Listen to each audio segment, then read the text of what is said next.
Well, Russian and Syrian regime warplanes continue to pound the rebel-held enclave of Idlib. Dozens of airstrikes have been carried out since Sunday, forcing thousands to flee toward the Turkish border. Local NGOs expect that number could reach hundreds of thousands. Russia was among the 3 guarantors who agreed to make Idlib a de-escalation zone in 2017. Now, for more, Obeida Hito joins us now. He is at the Syrian border city of Azaz. Hi, Obeida. Are these airstrikes actually continuing at this hour?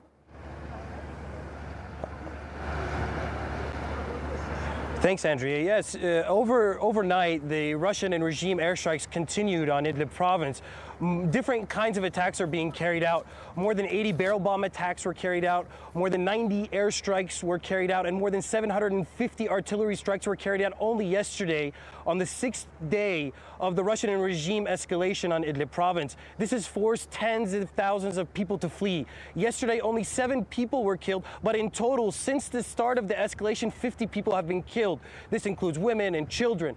These people have little place to go. They're being displaced from their homes and coming towards the Turkish border. Many of them have taken refuge around refugee camps that are already existing along the Turkish border in northern Syria. And many of them who don't have a place to stay are just finding shelter underneath olive trees in the olive groves here in the north of the province. And Obeida, Russian and Syrian authorities say they are not targeting civilians, but then where are they aiming these strikes exactly? So the Russians and the regime are claiming that they aren't targeting civilians, but unfortunately there has been repeated documentation of civilian infrastructure being attacked.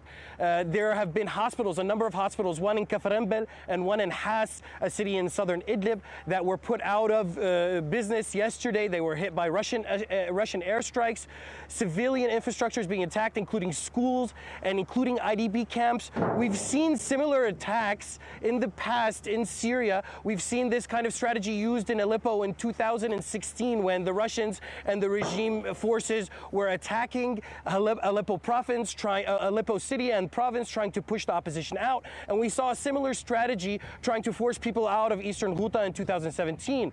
And this is the claims of the Russians and the regime that they're not attacking civilians are inaccurate. Majority of the people who are being wounded or killed in these attacks are civilians. Unfortunately, the hospitals are also being attacked, taking away some of the medical care that they might be able to get from them.